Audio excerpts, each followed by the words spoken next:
ಸಂಡೂರು ಸೇರಿದಂತೆ ರಾಜ್ಯದಲ್ಲಿ ಉಪಚುನಾವಣೆ ನಡೆದ 3 ಕ್ಷೇತ್ರಗಳಲ್ಲೂ ಬಿಜೆಪಿ ಸೋತಿದೆ. ಈ ಸಂದರ್ಭದಲ್ಲಿ ಮಾಜಿ ಸಚಿವರಾಗಿರ್ತಕ್ಕಂಥ ಜನಾರ್ದನ್ ರೆಡ್ಡಿ ಅವರು ನಮ್ಮ ಜೊತೆಗಿದ್ದಾರೆ. ಏನು ಹೇಳ್ತಾರೆ ಕೇಳೋಣ ಬನ್ನಿ.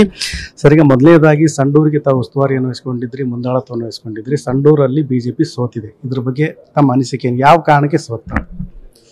ನೋಡಿ, ತಮಗೆಲ್ಲ ಗೊತ್ತಿರುವಂತದ್ದು, ಯಾವತ್ತು ಇಲ್ಲಿ ಸಂಡೂರಲ್ಲಿ ಭಾರತೀಯ ಜನತಾ ಪಕ್ಷ ಗೆಲ್ಲುವಂತ ಒಂದು ವಾತಾವರಣ ನಿರ್ಮಾಣ ಆಗಿದೆ ಅಂದ ತಕ್ಷಣ ಈ ರಾಜ್ಯದ ಮುಖ್ಯಮಂತ್ರಿಗಳಾದ ಸಿದ್ದರಾಮಯ್ಯನವರೇ ಬಂದು 4 ದಿವಸಗಳ ಕಾಲ ಇಲ್ಲಿ ಪಂಚಾಯಿತಿ ಮಟ್ಟಕ್ಕೆ ಹೋಗಿ ಅವರು ಪ್ರಚಾರ ಮಾಡಿರೋದು ಒಂದು.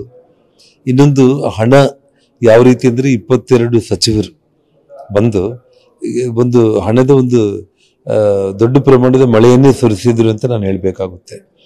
2, ಮೂರನೇ ವಿಚಾರ, ಇವತ್ತು ಎಲ್ಲಿ ನಮಗೆ ಭಾರತೀಯ ಜನತಾ ಪಕ್ಷಕ್ಕೆ ಯಾವತ್ತೂ ಲೀಡ್ ಕೊಡ್ತಾ ಇರುವಂತ ಗ್ರಾಮಗಳಂತ ನಾವು ಅನ್ಕೊಂಡಿದೀವೋ ಅಲ್ಲಿ ಅವರು ಹೆಚ್ಚು ಕಾನ್ಸಂಟ್ರೇಷನ್ ಮಾಡಿ ಅಲ್ಲಿ ಸಿಕ್ಕಾಪಟ್ಟೆ ಅವರು ಹಣ ಖರ್ಚು ಮಾಡಿರೋಂಥ ಒಂದು ವಿಚಾರ.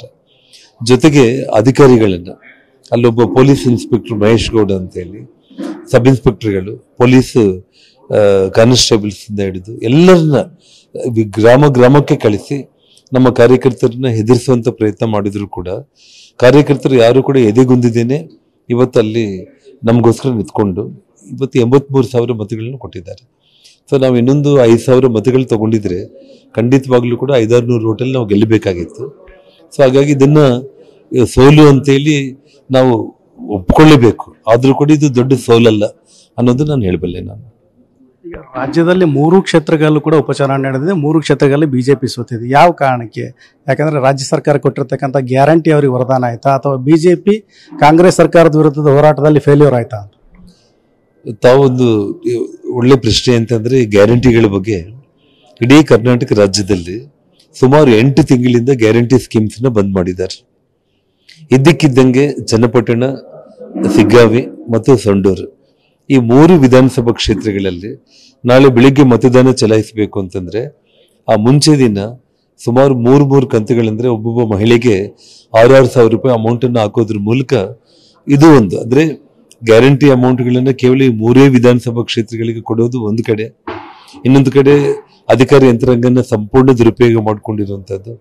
ಮುಖ್ಯಮಂತ್ರಿಗಳೇ 22 ಕ್ಯಾಬಿನೆಟ್ ಮಂತ್ರಿಗಳನ್ನ ತಗೊಂಡು ಬಂದು ಸಂಡೂರಲ್ಲಿ ಕೂತ್ಕೊಂಡು ಹಣದ ಹೊಳೆನೆ ಅವರು ಇದು ಮಾಡಿರುವಂತ ಒಂದು ವಿಚಾರ. ಇದೆಲ್ಲದರಲ್ಲಿ ಅವ್ರ 5,000-6,000 ನಮಗೆ ಅವ್ರಿಗೆ ವ್ಯತ್ಯಾಸ ಬಂದಿದೆ ಅಂದ್ರೆ ಅವರು ಸಂಭ್ರಮ ಮಾಡುವಂತ ಒಂದು ಕ್ಷಣ ಇದಲ್ಲ. ಜನಾರ್ದನ್ ರೆಡ್ಡಿ ಅವರು ಬಳ್ಳಾರಿಗೆ ವಾಪಸ್ ಬಂದಿರತಕ್ಕಂಥದ್ದು ಬಿಜೆಪಿಯಲ್ಲಿ ಹೊಸ ಉತ್ಸಾಹ ತಂದಿತ್ತು. ಆದರೆ ಕಾಂಗ್ರೆಸ್ಸಿಗೆ ಅದೇ ಒಂದು ಪಾಸಿಟಿವ್ ಆಗಿ ಪ್ರಚಾರ ಮಾಡಲಿಕ್ಕೆ ಅವರಿಗೆ ಪಾಸಿಟಿವ್ ಆಯ್ತಾ ಅಂತ? ಯಾಕಂದ್ರೆ ನಿಮ್ಮ ವಿರುದ್ಧ ಅವರು ಸಾಕಷ್ಟು ಅಲಿಗೇಷನ್ ಅನ್ನು ಮಾಡಿದ್ರು, ಗಣಿ ಬಗ್ಗೆ ಅಕ್ರಮ ಗಣಿಗಾರಿಕೆಯಲ್ಲಿ ತೊಡಗ್ತಾರೆ ಅಂತಕ್ಕಂಥ ಒಂದು ಮಾತುಗಳನ್ನ ಪ್ರಚಾರ ಮಾಡಿದ್ರು. ಅದು ಅವ್ರಿಗೆ ಪ್ಲಸ್ ಆಯ್ತಾ?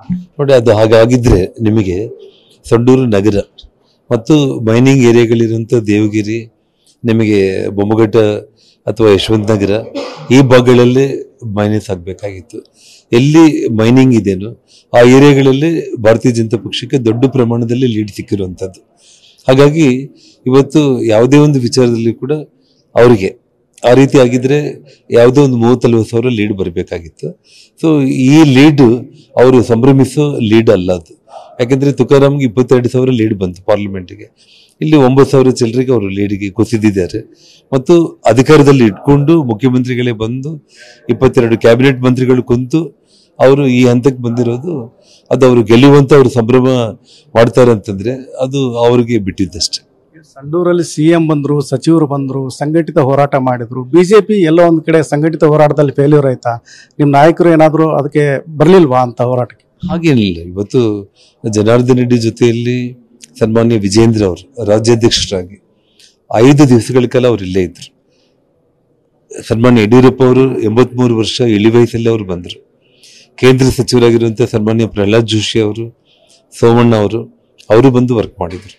ಹಾಗಾಗಿ 5-6 ಮಂದಿ ಪ್ರಮುಖ ನಾಯಕರುಗಳು ಮತ್ತು ನಮಗೆ ಯಾರು ಅವಶ್ಯಕತೆ ಇದೆಯೋ, ಯಾರಿಂದ ಪಕ್ಷಕ್ಕೆ ಒಂದಿಷ್ಟು ಒಳ್ಳೇದಾಗುತ್ತೇನೋ ಅವರೆಲ್ಲರೂ ಕೂಡ ಬಂದು ಕೆಲಸ ಮಾಡಿದ್ದಾರೆ. ಇದಿಷ್ಟು ಮಾಜಿ ಸಚಿವರಾದ ಜನಾರ್ದನ್ ರೆಡ್ಡಿ ಅವರ ಮಾತು. ಕ್ಯಾಮರಾ ಪರ್ಸನ್ ಮಂಜುನಾಥ್ ಜೊತೆ ಬಸವರಾಜ್ ಮಧುರು, TV9 ಬಳ್ಳಾರಿ.